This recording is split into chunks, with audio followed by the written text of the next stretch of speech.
Capítulo 2.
Primeira de João, capítulo 2, dos versículos 3 até o 27, ok?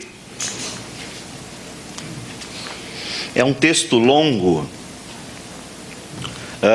não vou judiar de vocês, talvez a gente não termine hoje e continuar refletindo semana que vem acerca desse texto, tá bom? Então, eu quero que você abra lá, abriu sua Bíblia. A gente está expondo o livro de 1 João, ok?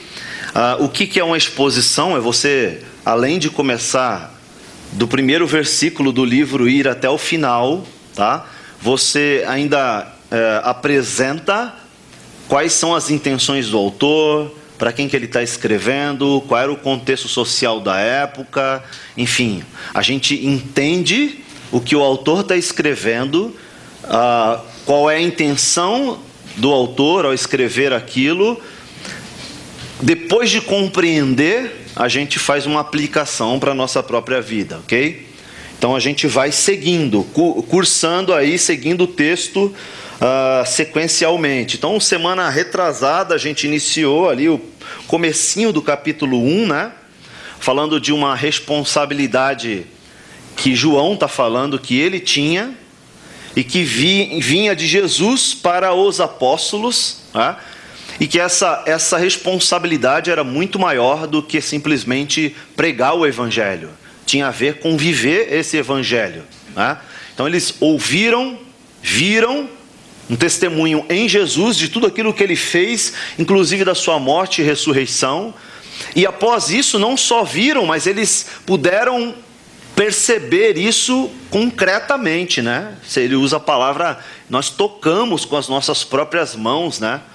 E aí ele falando isso, escrevendo isso para os cristãos aqui nessa carta, ele começa a dizer que isso era uma responsabilidade dos cristãos também, de levar à frente, anunciar a mensagem do reino, e não só anunciar, mas também viver aquilo pelo qual eles estão, o qual eles estão pregando. A partir do versículo 5, ele começa a falar sobre Jesus, e falar que ele é a luz, que Deus é a luz.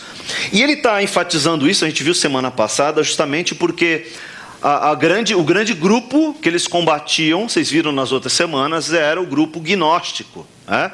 Que dizia, das maiores das suas heresias, era de que Jesus não era Deus, ok? Que ele era um homem qualquer, e que em certo momento o Espírito Santo pousou sobre ele ali como uma pomba, né? Na verdade o Cristo, né? Eles diziam que o Cristo pousou sobre Jesus ali como uma pomba, e futuramente, no momento que Jesus foi morrer na cruz, esse Cristo saiu de Jesus, porque Deus não poderia morrer. Tudo isso baseado na ideia de que a matéria é ruim, mas o espírito, a parte material do homem, é perfeita, é boa, é excelente, né? Então, eles não podiam juntar a matéria com o espírito na sua concepção. Então, eles criaram essa heresia de que o próprio Jesus não poderia ser Deus, porque era impossível a matéria ter o Espírito Santo ali morando nela, né? Ou convivendo, né, com a matéria. Eles dividiam a matéria do Espírito. Então, João começa a defender a doutrina dos apóstolos, aquilo que eles viram em Jesus, que eles estavam pregando até então para os novos crentes, para as igrejas. Começa a defender isso a partir do versículo 5, e aí ele vai até o comecinho ali do capítulo 2, fazendo afirmativas, né? A gente viu isso semana passada, que algumas pessoas afirmaram estar com Deus, estar com Jesus, mas não acreditavam que Jesus era Deus. Então era inconcebível a ideia de estar em Deus e não acreditar no Filho, porque elas andavam em trevas. E se elas não estavam em luz, como Jesus está na luz, elas caminhavam nas trevas. E se Jesus é luz, e se estar com Ele é estar na luz, logo, eles não acreditam que Jesus é Deus. Então eles andam nas trevas. E ele vai explicando isso daqui, a importância de viver na luz e a consequência de viver na luz, tá? Que é andar em comunhão, não só com Deus, mas também com os irmãos, com os outros, né? E aí ele fala sobre o pecado, né? Texto famoso: se confessarmos os nossos pecados, Ele é fiel e justo para nos perdoar os pecados e nos purificar de toda a injustiça. Mas se dissermos que não temos pecados, mentimos e chamamos Deus de mentiroso. Porque uma das principais partes da mensagem de Jesus é dizer que o homem é pecador. E Paulo também fala muito sobre isso. Pedro fala sobre isso, o próprio João fala sobre isso. Então ele diz: olha, se você diz que não tem pecado, você faz Deus mentiroso, porque Deus diz que todas as pessoas têm pecado. Então você não pode andar na prática constante do pecado. Você tem que buscar andar na luz como Cristo andou na luz, né?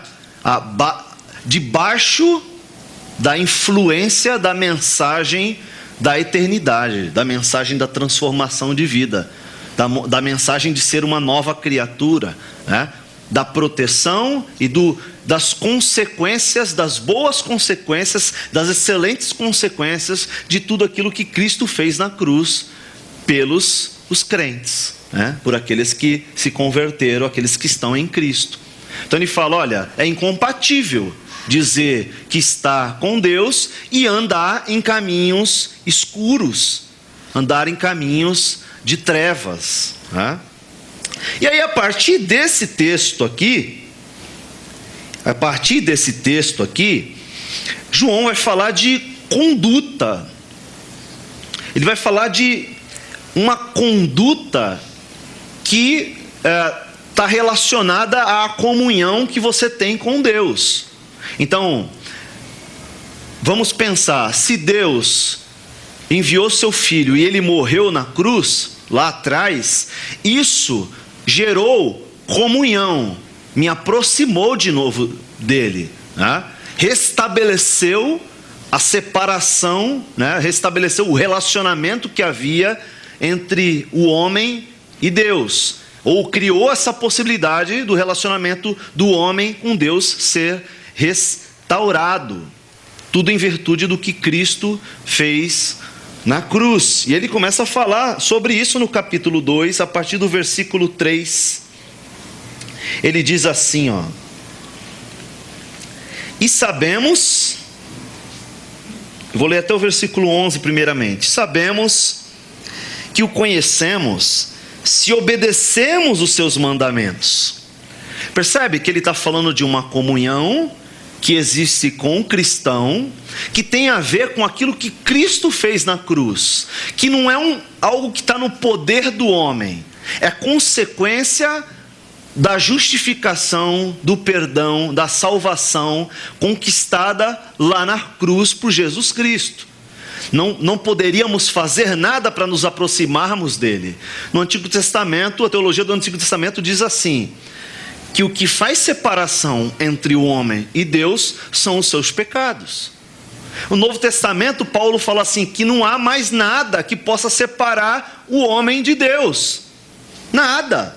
Nem a morte, nem a dor, nem a nada, tá? Nem perigo, nem espada, nada vai nos separar do amor de Deus que está em Cristo Jesus. Então o que Cristo fez na cruz acabou com a inimizade do homem que foi salvo em Cristo, e que outrora no Antigo Testamento haveria uma separação irreconciliável, ok? No Novo Testamento isso foi resolvido.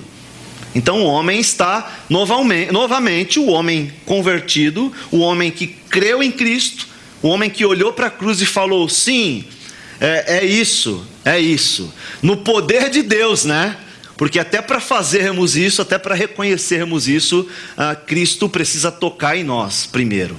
Ele precisa chegar no Léo e falar: Léo, você é um dos meus, venha. Aí a partir dali os teus olhos se abrem, e a partir dali você reconhece quem você é, o pecado que você tem, o pecador que você é, e a partir dali você se deleita na graça dele ter te escolhido, mesmo você sendo pecador. Paulo fala sobre isso em Romanos. E aí a partir desse texto, a partir do 3 aqui que a gente já leu, ele começa a usar um tempo verbal. Eu não vou falar muito sobre isso porque não importa isso tanto, mas ele usa um tempo verbal que no português não tem tradução, não tem um equivalente no português, que é o tempo perfeito. É um tempo que tem a ver com ele fala de uma ação atual, ok? De um estado atual, mas que é consequência de algo que foi feito lá no passado, tá? Então aconteceu algo no passado que possibilita o meu estado atual. Então ele vai brincando com esses dois verbos, né? O presente e aquele que conta algo que era presente, mas durante um tempo, algo que aconteceu no passado, um fato ocorrido no passado. E ele fica brincando com esses dois verbos durante esse texto inteiro. Ele usa 14 vezes o verbo perfeito nesse texto. Parece que há um apontamento de João, né? Parece que João está querendo destacar alguma coisa nesses verbos. Ele está dizendo: olha, o estado atual em que nós devemos viver tem a ver com aquilo que Cristo fez na cruz. O que ele fez na cruz, o que ele ensinou, o que estamos anunciando, o que vimos, o que apalpamos. Aqui no começo do capítulo nós falamos sobre isso. Tudo isso está relacionado com o que Cristo fez na cruz, e tudo isso possibilita o tipo de conduta cristã que eu vivo hoje. Mas é interessante, porque aí no meio de tudo isso aí, ele usa um verbo no subjuntivo. Ele usa alguns verbos no subjuntivo, dizendo que há possibilidade de você viver, né, da forma correta hoje, com a conduta moral correta. Mas também há a possibilidade de você não viver nessa conduta, tá? E aí o questionamento que ele vai fazer dentro desse contexto é: será realmente que aquilo que aconteceu lá atrás trouxe implicações de verdade na sua vida? É isso que a gente vai pensar um pouquinho mais nesse texto. Versículo 4 diz assim, ó: se alguém diz, vê que ele põe uma condicional, né? Se alguém diz, eu o conheço, ou seja, ele continua falando que existiam pessoas dentro da igreja naquele período que faziam afirmativas que o seu testemunho, a sua conduta não sustentava. Lembra de semana passada? Então aqui é mais uma afirmativa que alguns cristãos estavam fazendo na igreja, dentro da igreja. Ele diz assim, ó: se tem alguém dentro de vocês que diz assim, eu o conheço, mas não obedece os seus mandamentos, essa pessoa é uma mentirosa, e a verdade não está nela. E a verdade não está nela.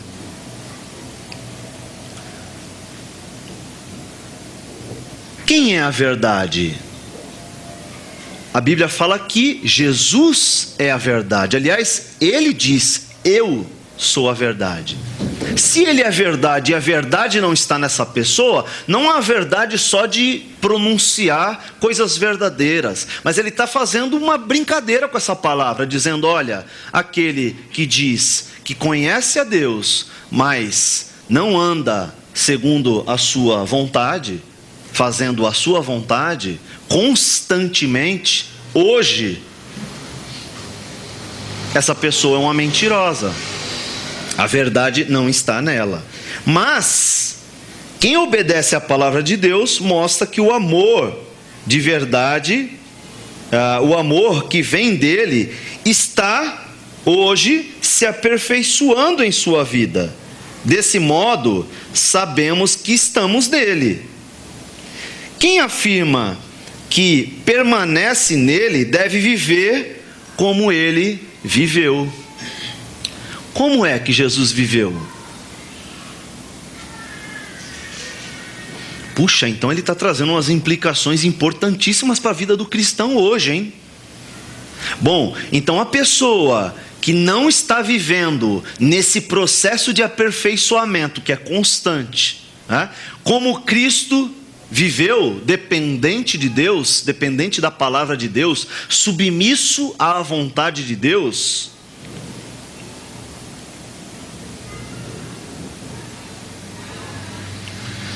quem diz que conheceu a esse ponto deve viver como ele viveu.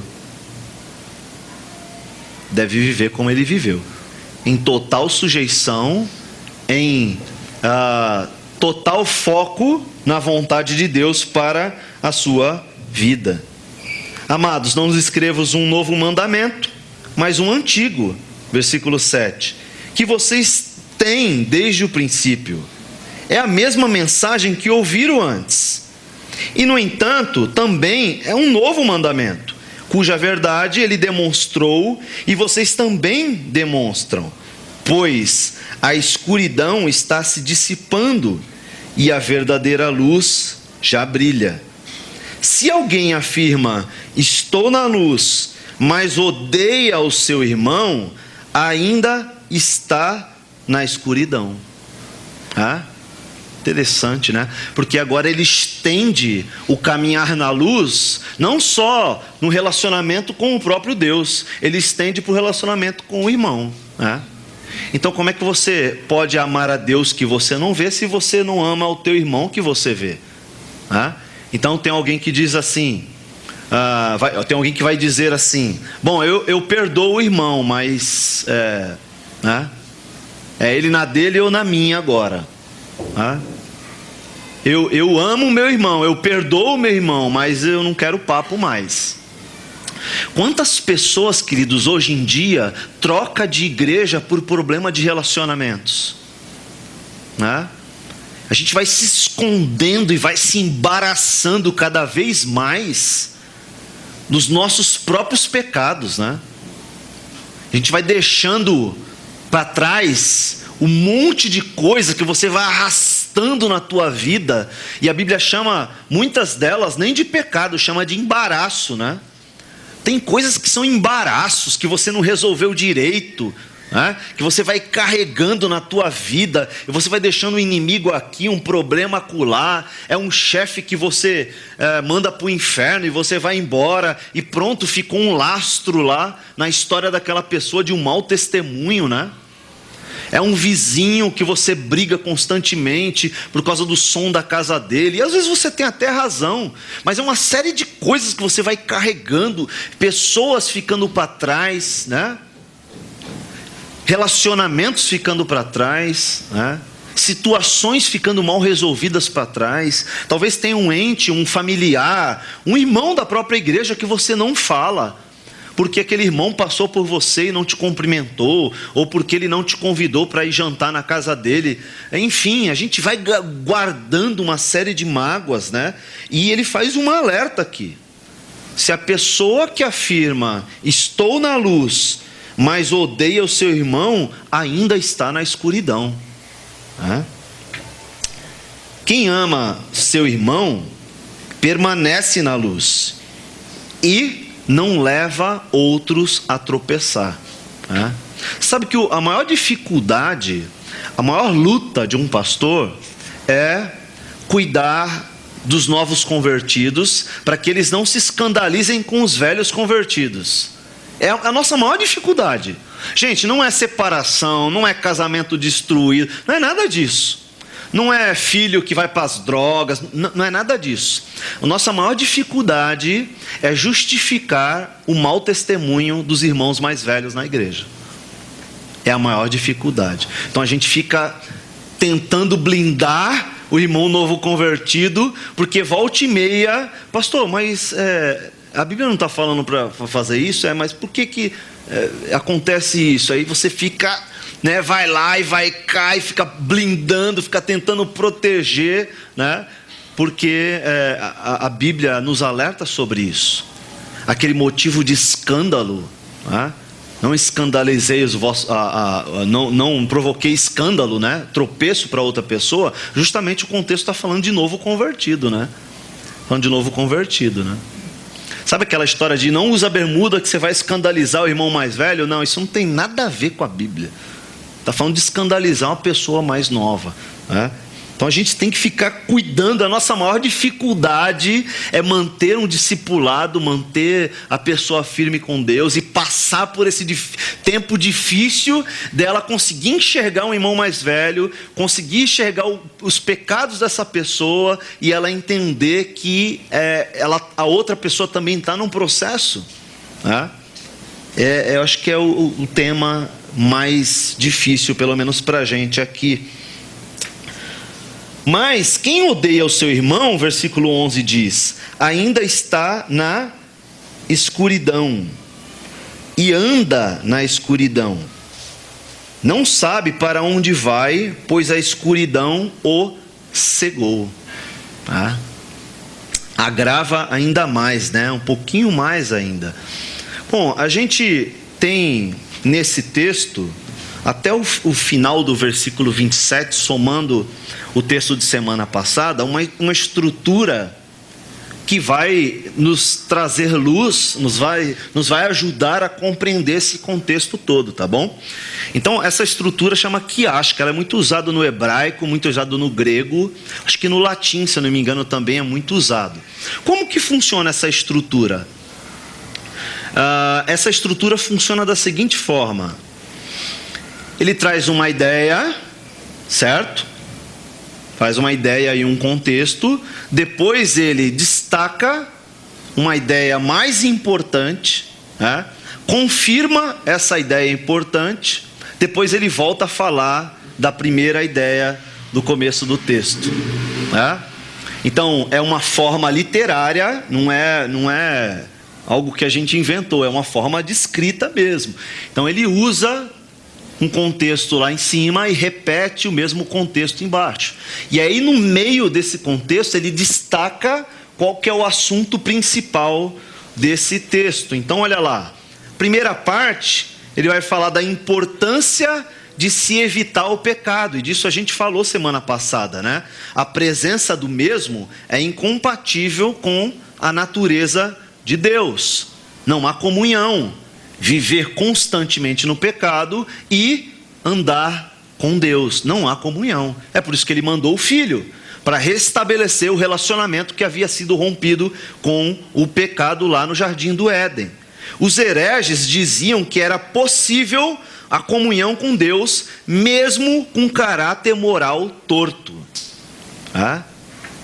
Então semana passada a gente falou muito sobre a graça, A gente falou do amor de Deus, a gente falou que Deus cuida de nós, a gente falou que essa igreja aqui é uma igreja de pecadores, a gente falou que essa igreja aqui é uma igreja que tem dificuldades, que é uma igreja que está caminhando para andar com Deus, mas somos pessoas falhas e corruptas, Temos a tendência para fazer aquilo que é mal, e nesse contexto aqui ele está falando que o que Jesus fez na cruz já resolveu isso. Já resolveu.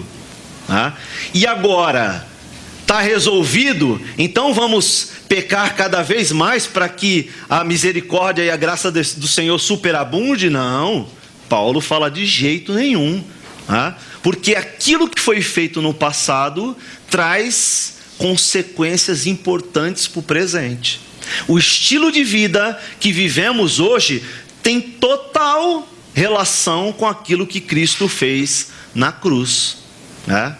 Total relação com aquilo que Cristo fez na cruz. Dito isso, ele traz o tema principal desse contexto. Ele diz, olha, apresenta o lado positivo da comunhão com Deus, a obediência aos mandamentos de Cristo. E veja que esses mandamentos não são só regras pelas quais você vai viver, não são só dogmas pelos quais você tem que viver e decorá-los e aplicar cada dia aqueles dogmas na sua vida. Não é isso. Ele está falando de uma vivência que é natural na vida do cristão.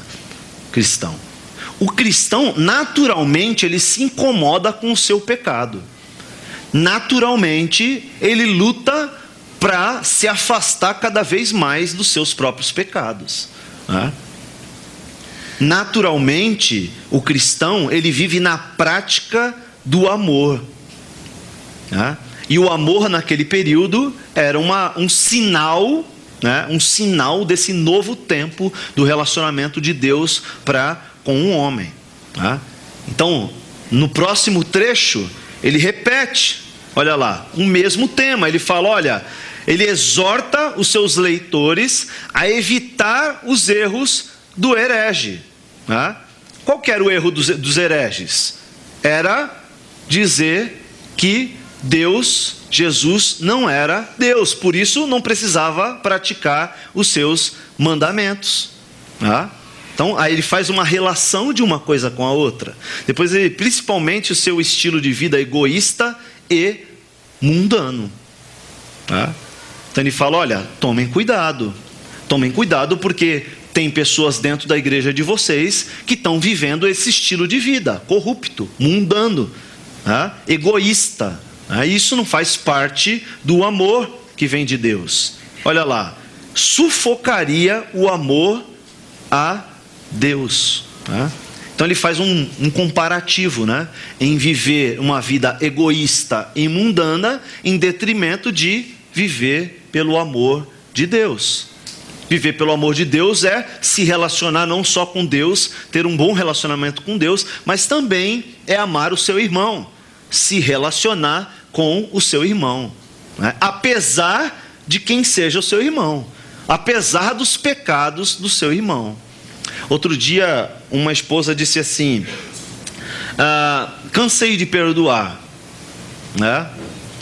Mas vou perdoar até quantas vezes, né? Parece que é uma pergunta retórica até, né? Não, a Bíblia fala 70 vezes 7. Ela fala que não tem limites o perdão. Poxa, mas não é fácil, eu sei que não é fácil. Jesus falou isso, que no mundo tereis aflições. Então tem que perdoar, me parece que é isso que a Bíblia está dizendo, né? Me parece que você tem que perdoar todas as circunstâncias, né? Viver no amor de Deus é isso. Praticar o amor de Deus é isso. Ora, se Jesus morreu na cruz e aquilo foi suficiente para mudar a minha vida, se a morte de Jesus na cruz me justificou e me santificou, poxa, então quando eu olho para isso, eu sou muito grato, porque eu ia para o inferno e agora eu estou indo para o céu. Eu sou salvo, eu sou grato pelo que Cristo fez na cruz. Tá, e qual é a prova? Como que eu demonstro o quão grato eu sou a Deus? Lutando contra mim mesmo, lutando contra as minhas próprias paixões, evitando o pecado, né? Ao mesmo tempo tendo a noção de quem nós somos e que o pecado está sempre conosco. Então ele está falando para a gente ter a culpa no nível adequado, no nível correto, né? Nem a gente ficar se lamentando, nós somos uns pecadores mesmo, e tarará, e vai ser assim mesmo. E nem achar que você é santo o suficiente por suas próprias atitudes, por sua própria conduta. Não, ele está falando para você ter um conceito adequado, equilibrado de quem você é. Olhando para onde? Olhando para o passado, o que Cristo fez na cruz. E vivendo o presente, consequentemente, grato àquilo que ele fez lá no passado. João retorna ao tema de fidelidade à verdade, né? evitando os próprios pecados, da qual o Espírito Santo era a fonte mais que suficiente. A ênfase da passagem claramente não é de que o crente independe do seu ensino humano por ter o Espírito, mas que o ministério do ensino do Espírito Santo está disponível a todos os crentes. E não é privilégio da minoria exclusiva e esnobre. Intimamente, a este ministério do Espírito está o permanecer em Cristo. Tá? Está o permanecer em Cristo. E João aprendeu isso, a sua última lição, a última lição que João aprendeu sobre esse assunto foi quando Jesus foi ressurreto. A gente viu isso no final do Evangelho de João, né? No final do Evangelho de João, a gente viu que Pedro foi bater um papo com Jesus e Jesus falou sobre isso. Olha, você tem que me seguir. E me seguir implica em perder a própria vida. Ou seja, você vai morrer. Você vai ser um mártir, né? E João vem atrás ouvindo ou presenciando aquilo, e hoje ele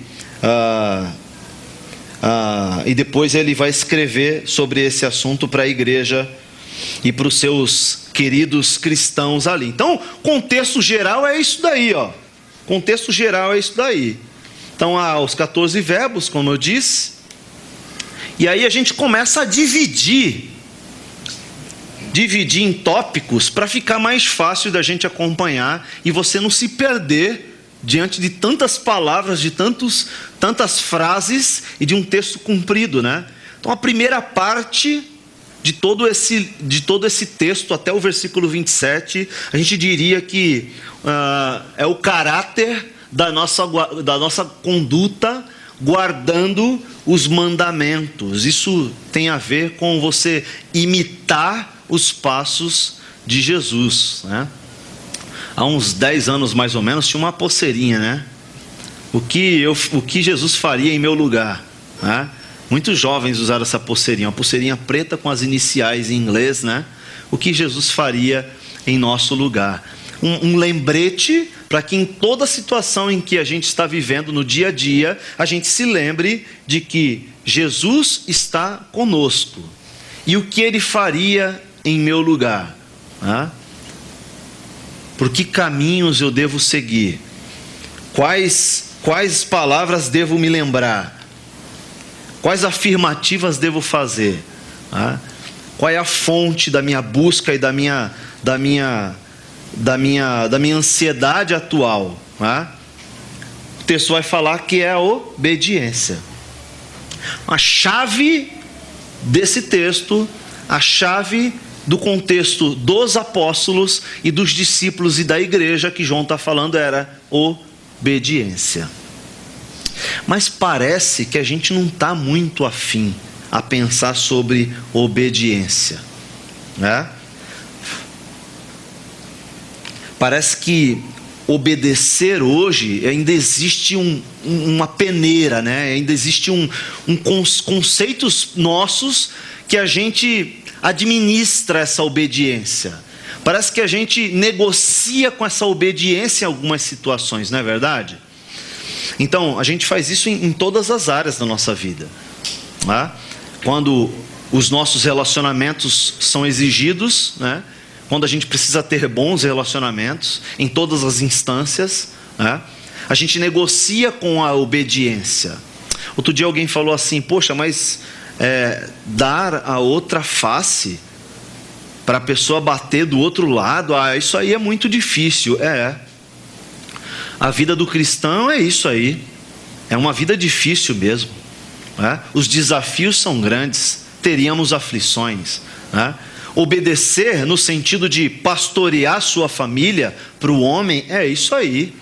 Isso é obedecer. Isso é obedecer. Então, se a gente diz que obedece a Deus e anda com Deus, por que a gente não faz isso? Se a gente diz que obedece a Deus e anda com Deus, conheceu a luz e aquelas obras de Jesus na cruz, traz implicações para nós hoje. A nossa conduta está relacionada com o Evangelho. Eu amo a Deus, eu amo a palavra de Deus, eu quero viver como Ele andou, mas eu não me esforço para que isso aconteça. A gente se preocupa com as coisas da vida, a gente se preocupa com os nossos direitos, mas a gente não se preocupa com os nossos deveres como cristão, não é? Então você pode falar assim, poxa, mas isso é um papo todo repetitivo. Mas é.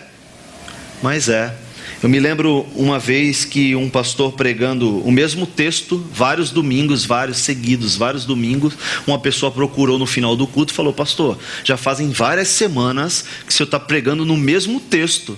Não sei se o senhor percebeu. Ele falou, a irmã já está praticando.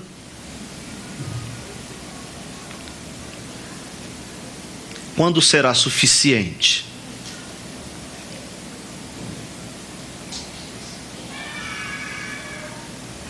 Quando será suficiente parar de pregar a mensagem da palavra de Deus?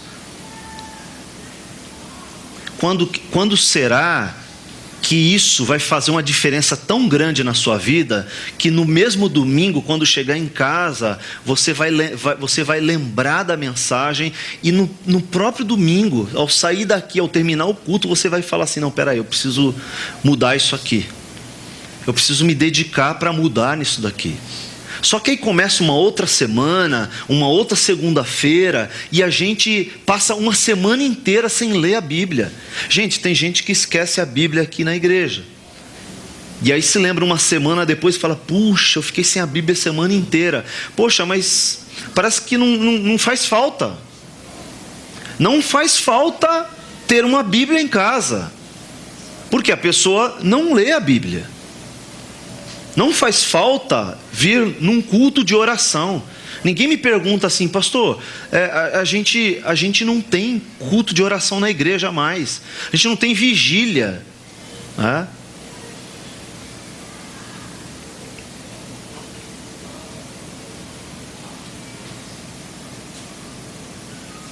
Pelo contrário, né? A gente está sempre cansado. Esse discurso é sempre um discurso cansativo, né? Esse discurso da palavra, da pregação, é sempre um discurso cansativo, enfadonho. É sempre chato, repetitivo. Isso me incomoda, entendeu? Eu já não venho com a Bíblia para a igreja mais. Já não uso a Bíblia mais. Não, pastor, mas agora é modernidade, está no celular. Tá, mas você olha o celular e você não acompanha mais. Você lê os primeiros textos, depois você fecha lá, põe no bolso e você não tem mais contato com a Bíblia.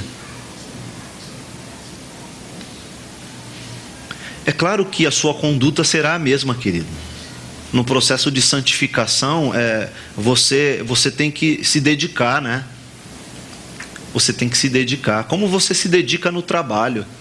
Para que o teu casamento seja bom, você precisa se dedicar, filho.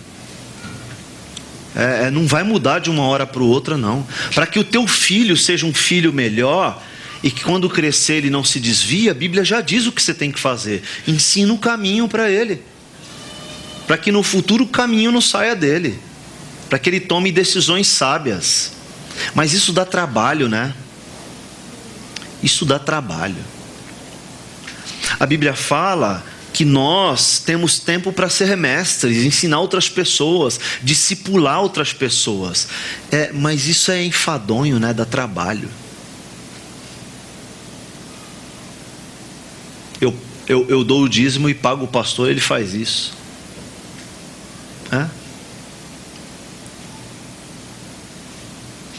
Eu não falo de Jesus, eu não trago pessoas para Cristo, eu não me relaciono com crentes, eu não dou um bom testemunho, e as coisas não vão acontecendo, porque é chato falar de Deus no ambiente de trabalho. Porque no ambiente de trabalho eu fico bravo, eu xingo, eu falo mentira, e na hora que eu falar, a pessoa não vai acreditar no que eu estou falando.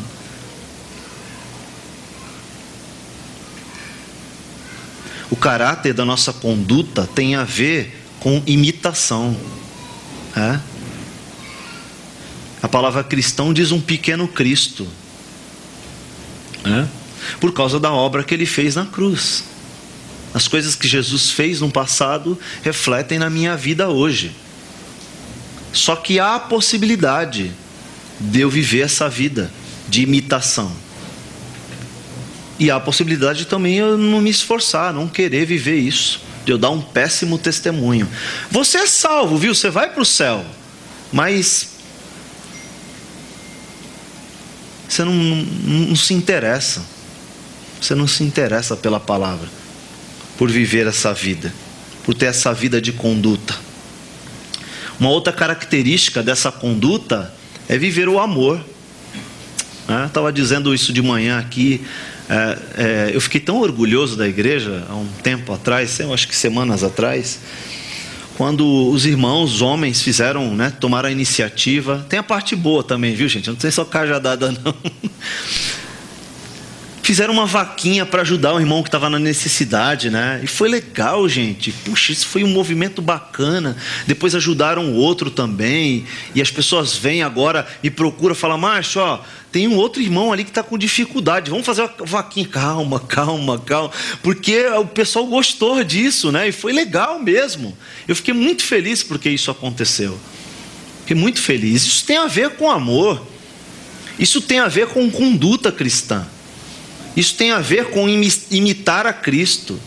Isso tem a ver com as consequências daquilo que Cristo fez na cruz, O próprio João diz lá no Evangelho que aquele que está em Cristo, ele é o quê? É uma nova criatura, foi gerado novamente. A partir dali, a partir do contato com Cristo e o que ele fez na cruz, aquilo é transformador na vida, Então a pessoa vem te exortar, e eu conto sempre do Rafa, o Rafa Gomes, que os primeiros meses que eu estava aqui na igreja, a gente estava vindo para o ensaio, alguma coisa assim, e aí estava eu e ele no carro só, e estava um trânsito aqui no Boulevard, E aí tem a entradinha para você estacionar ali no meio, Domingo, e o trânsito parado, aquela entradinha vazia. Eu entrei ali e saí lá na frente. Ele falou: pastor, você não pode fazer isso aí não. Está errado o que você fez. Eu falei: como assim, A gente ainda tenta dar um jeito, Tenta dar um jeitinho ainda. Não, pô, imagina, gente. Isso aqui, o mundo é dos mais espertos, Que isso? Deus me fez, me deu inteligência, Jesus é bom, cuida de mim, hoje eu sou uma melhor pessoa, então isso me trouxe esperteza, não sou mais bobo não, sou crente, mas não sou laranja, tinha um slogan antigamente, sou crente, mas não sou laranja e tal. Ele falou: tá errado isso aí, tá errado. Eu falei: caramba, cara, você tem razão. Nunca mais eu passei por ali, Rafa, obrigado. Me fez ser melhor, Fez ser melhor, essas coisinhas pequenas que a gente vai abrindo mão, tem a ver com a nossa obediência a Deus, com a nossa conduta. Veja, eu não estou dizendo que você tem que ser perfeito, porque você não vai ser perfeito. Estou dizendo que você deve andar como Cristo amou, em amor e em obediência à vontade de Deus, mesmo quando estiver em pecado. Não é isso que ele disse no final do capítulo 1? Capítulo 1 disse assim: tá bom, você tem pecado, você não é perfeito, beleza? Beleza, eu já entendi isso, mas olha só. Se nós temos um pecado, nós temos um advogado, o justo, Jesus Cristo. Se nós confessarmos nossos pecados para Ele, Ele é fiel e justo para nos perdoar os pecados e nos purificar de toda injustiça. Olha, nós temos a solução. E ele está confrontando, mais uma vez, os falsos cristãos, que influenciavam tanto os cristãos quanto os judeus, ensinando falsos ensinos que não tinha nada a ver com aquele pregado por Jesus, que passou pelos apóstolos e estava chegando na igreja. Então ele está dizendo: olha, se você pedir perdão, os teus pecados serão perdoados. Você será restabelecido, a comunhão com esse Deus será restabelecida. Processo de santificação na nossa vida começa então. Ele está dizendo, olha, os gnósticos disseram que não precisa pedir perdão. Não precisa pedir perdão. Porque se a matéria é má e o espírito é bom, não tem necessidade de pedir perdão. E se Jesus não é Deus, certo? Então não faz sentido. Não faz sentido essa ideia de que eu sou pecador e Cristo morreu por mim e eu preciso me reconciliar. Então ele está dizendo, não acredite nisso. Poxa, pastor, mas você está pregando aqui para um monte de gente que acredita que Jesus é o Cristo, é Deus, e que eu preciso pedir perdão e confessar os meus pecados, né? Será que às vezes nas nossas atitudes a gente não prova ao contrário? Né? Será que a gente não prova ao contrário nas nossas atitudes? Pensa aí um pouquinho.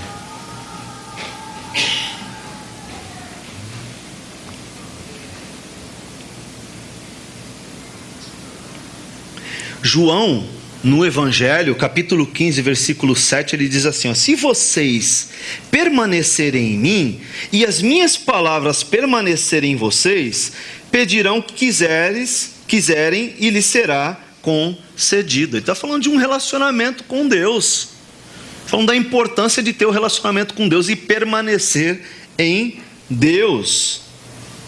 Olha no versículo 10 do capítulo 17 de Lucas, diz assim, assim também vocês, quando tiverem feito tudo o que lhes for ordenado, devem dizer, somos servos inúteis, apenas cumprimos o nosso dever. Ao mesmo tempo que você tem que viver como um servo obediente nessa conduta cristã, mesmo assim você deve manter o conceito de quem você é, saber até onde você pode ir, o que você pode fazer de ruim, a tendência e a capacidade de desobedecer que você tem, né? E ele fala no versículo 6 que nós devemos andar como Cristo andou, né?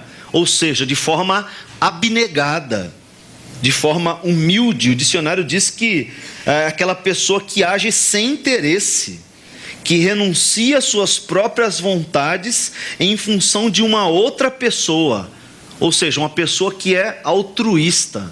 É isso andar como Jesus andou, né? Então, você está colocando a outra pessoa à frente de você mesmo?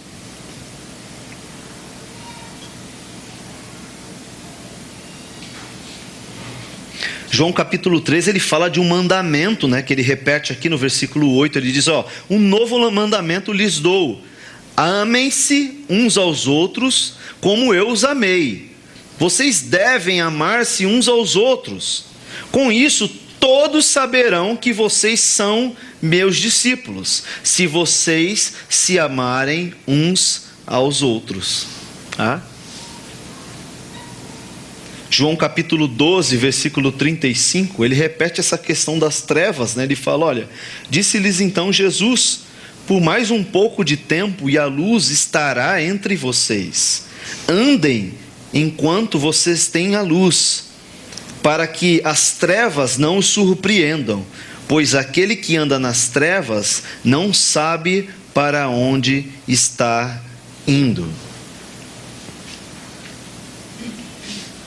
A parte 2 desse texto cumprido, que a gente divide a partir do versículo 12 até o 17, ele vai falar o mandamento para a nossa conduta, evitando os erros dos falsos mestres. Então, além de o caráter da nossa conduta ser importante, a gente aprender, reaprender e reaplicar, imitando a Cristo, o segundo tópico é o mandamento para a nossa conduta, evitando os erros dos falsos mestres, ou seja, uma separação do tipo de conduta daquelas outras pessoas. Olha lá no versículo 12, escreva a vocês, filhinhos, porque seus pecados foram perdoados pelo nome de Jesus. Escreva a vocês, pais, porque conhecem aquele que existia desde o princípio. Escrevo a vocês, jovens, porque venceram a batalha contra o maligno. Escrevi a vocês, filhinhos, porque conhecem o Pai.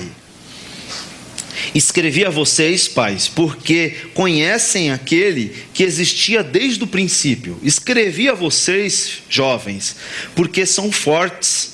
A palavra de Deus permanece em seu coração e vocês venceram o maligno. Não amem esse mundo, nem as coisas que esse mundo oferece. Pois quando amam o mundo, o amor do Pai não está em vocês. Ele faz separação entre o amor de Deus e o amor do mundo, porque o mundo oferece apenas o desejo intenso por prazer físico, o desejo intenso por tudo que vemos e o orgulho de nossas realizações e bens. Isso não provém do Pai, mas do mundo. Este mundo passa, com ele tudo que as pessoas tanto desejam, mas quem faz o que agrada a Deus, esse vive para sempre. Então ele faz uma oposição, ele descreve uma oposição que há, usando vários perfeitos aqui também.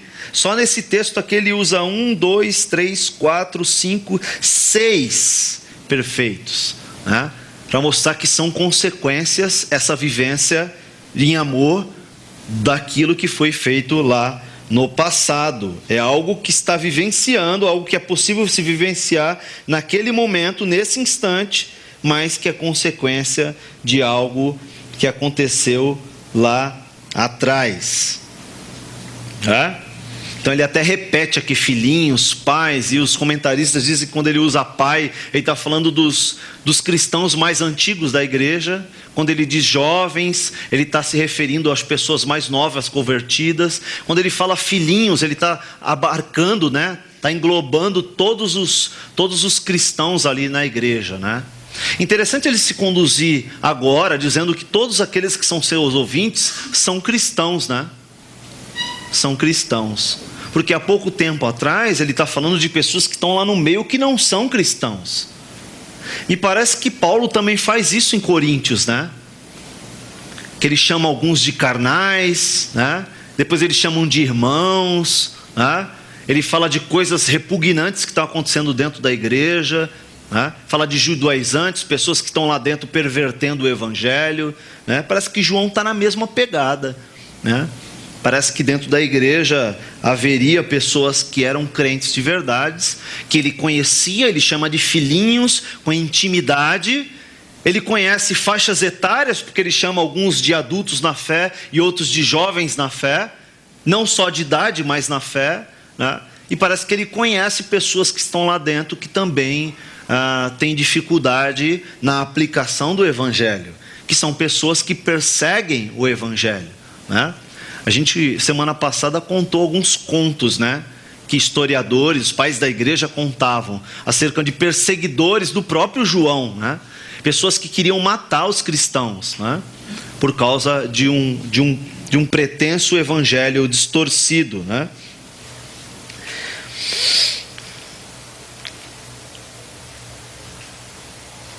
No versículo 16...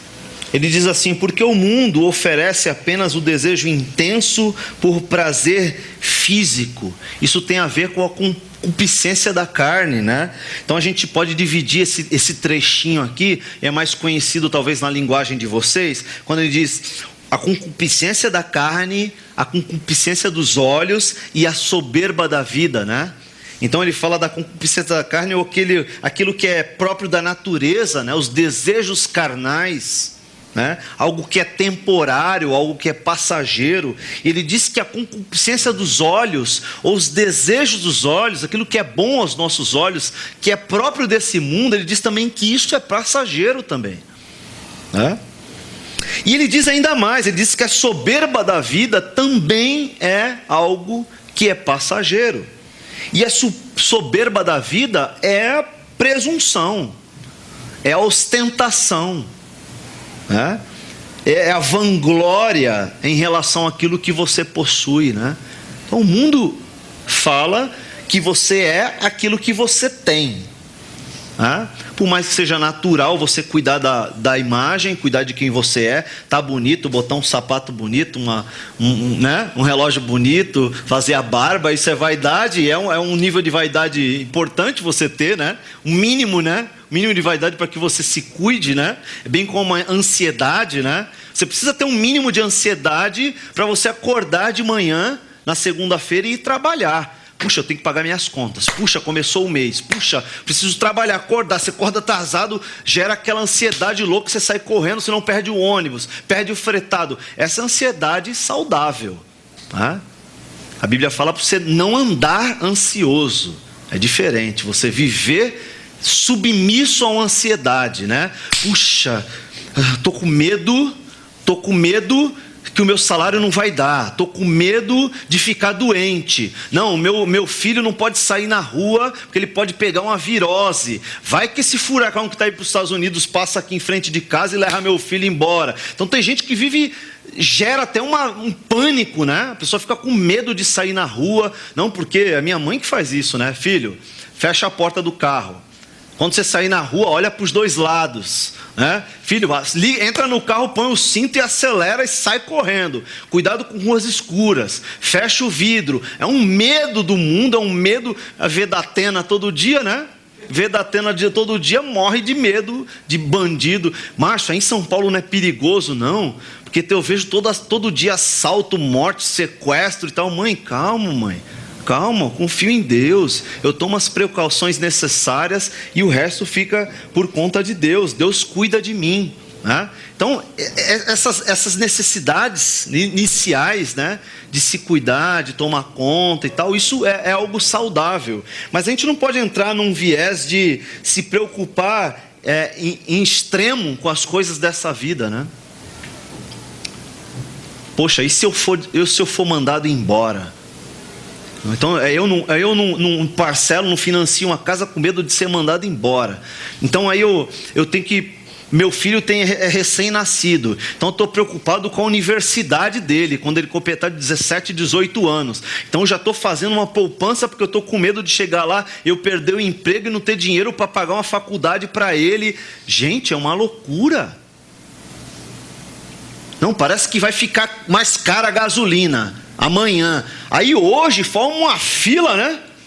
Uma fila que fica 3 quarteirão de fila, vai subir 5 centavos a gasolina. Tá de brincadeira. Tem 2 postos aqui embaixo, né? Aí às vezes um tá 2 centavos mais caro que o outro. Um tá vazio e o outro forma uma fila até a esquina lá de carro. Aí fica um tumulto por causa de 2 centavos, gente. Vai encher o tanque e botar 50 litros de gasolina, vezes 2 centavos, quanto dá?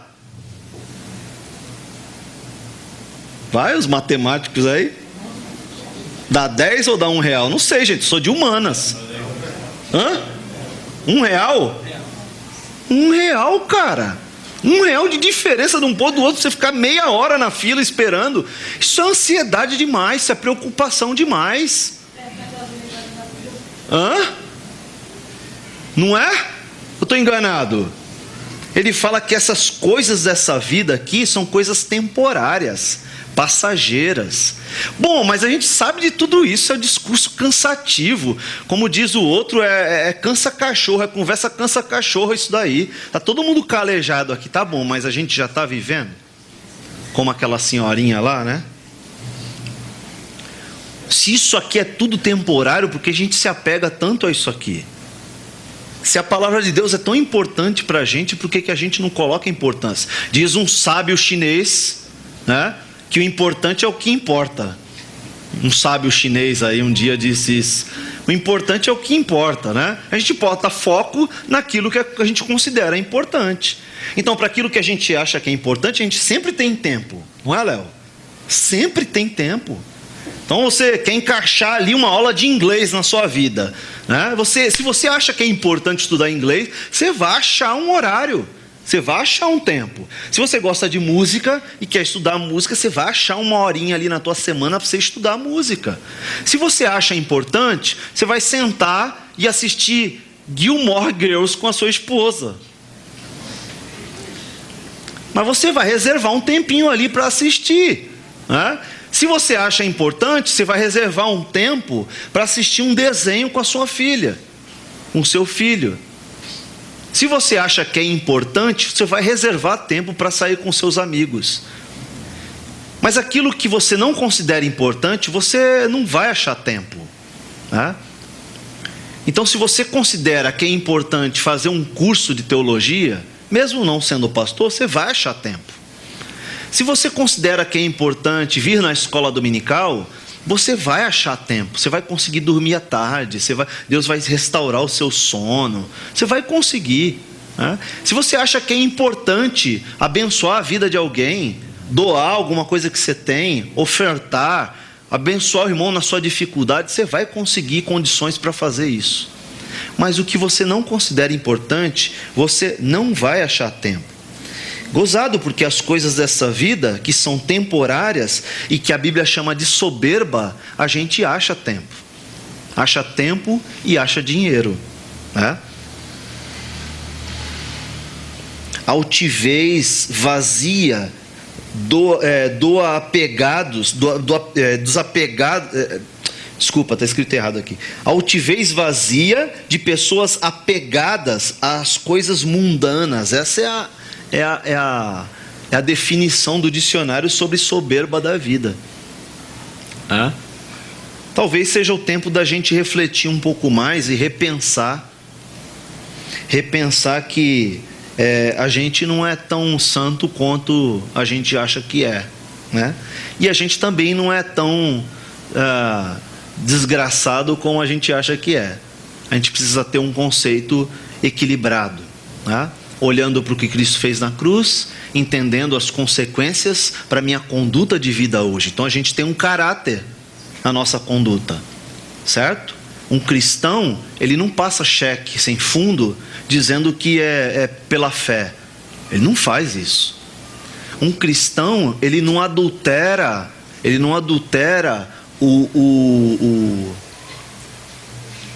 a declaração de imposto de renda. Ele não coloca pessoas que não são dependentes dele para poder... mas o governo me rouba. Não interessa. Você tem uma conduta, você tem alguém que foi irrepreensível para que você imite no dia a dia a tua conduta. Um cristão, ele não mente para o chefe porque que faltou para não ser mandado embora. Ele encara a realidade. Senhor, se eu tiver que ir embora, eu vou falar a verdade, né? Um cristão, ele não esconde coisas da sua esposa. Ele conta os seus próprios pecados para a sua esposa. Uma cristã, ela não esconde os seus pecados para o seu marido. Ela conta os seus pecados para o meu marido. E os dois cristãos, eles oram juntos pelos seus próprios pecados, pelas suas próprias limitações. E isso aproxima ao invés de afastar. Entre irmãos na comunidade, isso também acontece. Por isso, semana passada eu disse que essa comunidade é uma comunidade de pecadores. Para a gente não tentar viver uma coisa que a gente não é. Não tentar mostrar uma coisa que a gente não é. Certo? Mas se manter com a conduta moral, ética, dentro da vontade de Deus. Assim como Cristo foi. Obediente a Deus e em amor. Imitando a Cristo em amor. Cuidando das pessoas em amor. O mandamento para a nossa conduta é esse. Nós precisamos reconhecer que dentro da família da fé, nós precisamos andar em amor. Não pelo mundo, que é o que ele está dizendo. Olha, quem ama o mundo, desobedece a Deus, não ama a Deus. É incompatível amar as coisas dessa vida e andar numa conduta como a conduta de Cristo, moral, ética, em obediência, em amor ao Senhor. É possível isso? É possível. É possível. É possível ficar sem pecado nenhum? Não é possível. Mas é possível andar como Cristo andou, em obediência a Deus, e andar em amor a Deus? É possível andar em amor a Deus, em obediência a Deus. E graças a Ele, graças ao que Ele fez na cruz, e essa é a maior implicação para a gente hoje, diante de Deus nós não temos pecados. Aos olhos de Deus nós somos justificados de todos os nossos pecados. Amém? Semana que vem a gente vai continuar. Semana que vem a gente vai falar sobre o credo. O credo, ou seja, aquilo que a gente crê para a nossa conduta. Então, o fato de nos guardarmos fielmente à verdade, aquilo que afirma o nosso testemunho. É isso que a gente vai ver semana que vem. Eu quero que você feche os teus olhos e a gente vai orar por isso. Quero orar para que Deus nos capacite para isso, para que a gente dê voz, para que a gente dê ouvidos ao Espírito Santo, para que a gente se mantenha dentro da conduta de obediência a Deus, de temor e de amor a Deus. Nós temos um mandamento. Esse mandamento é imitar o que Cristo fez, negar a própria vida, negar a própria vontade, abandonar os nossos estilos de vida e assimilar o estilo que foi proposto pela Bíblia, o qual nós devemos perseguir, devemos perseguir, andar em temor, em submissão à vontade de Deus. Senhor, nós queremos te agradecer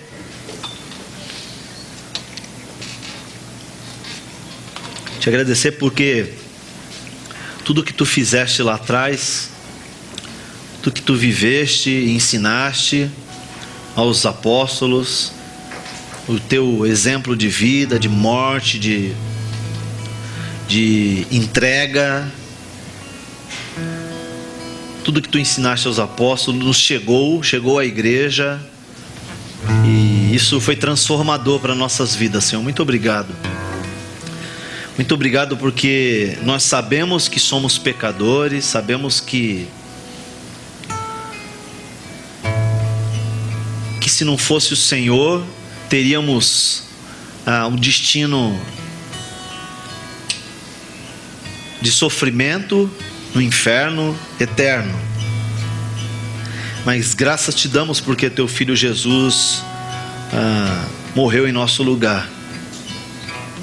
Não só por isso, mas porque ressuscitou e nos possibilitou de ressuscitar contigo, nos possibilitou de ter uma nova vida, Senhor, sermos transformados pela tua vontade, pela tua palavra. Obrigado por isso, Senhor, muito obrigado.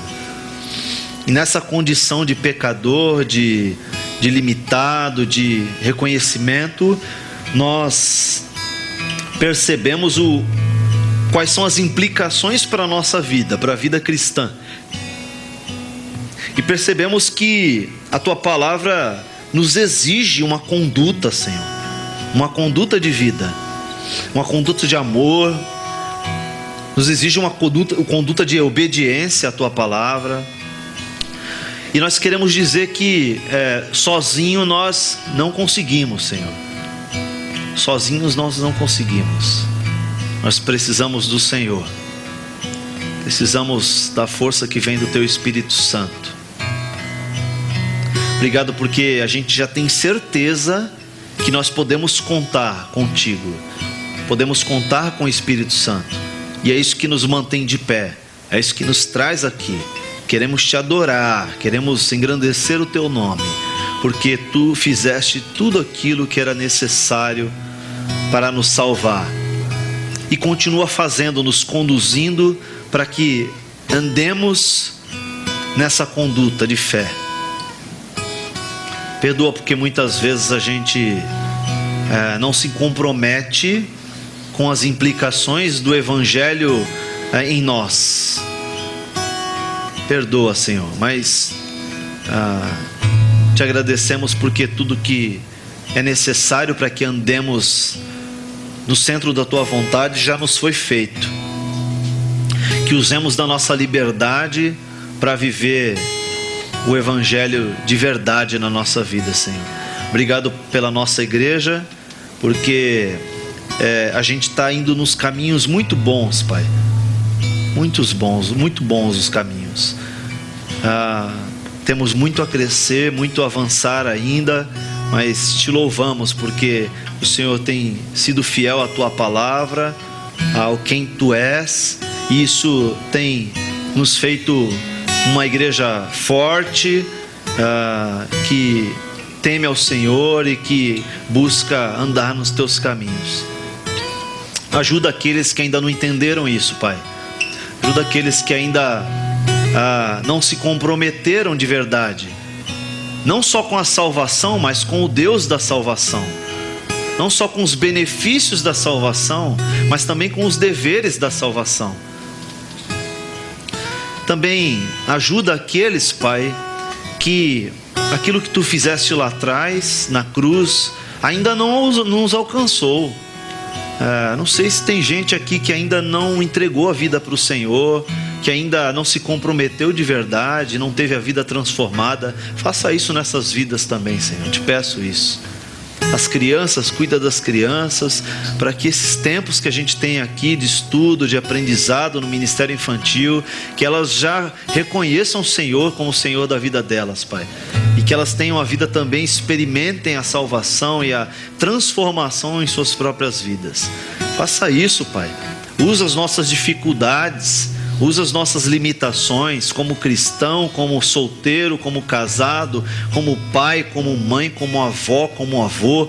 Usa, Pai, apesar de nós, nos usa, para que o teu evangelho seja anunciado, Pai. Louvamos por tudo isso e te agradecemos desde já em nome de Jesus, amém. Amém, queridos? Muito bem.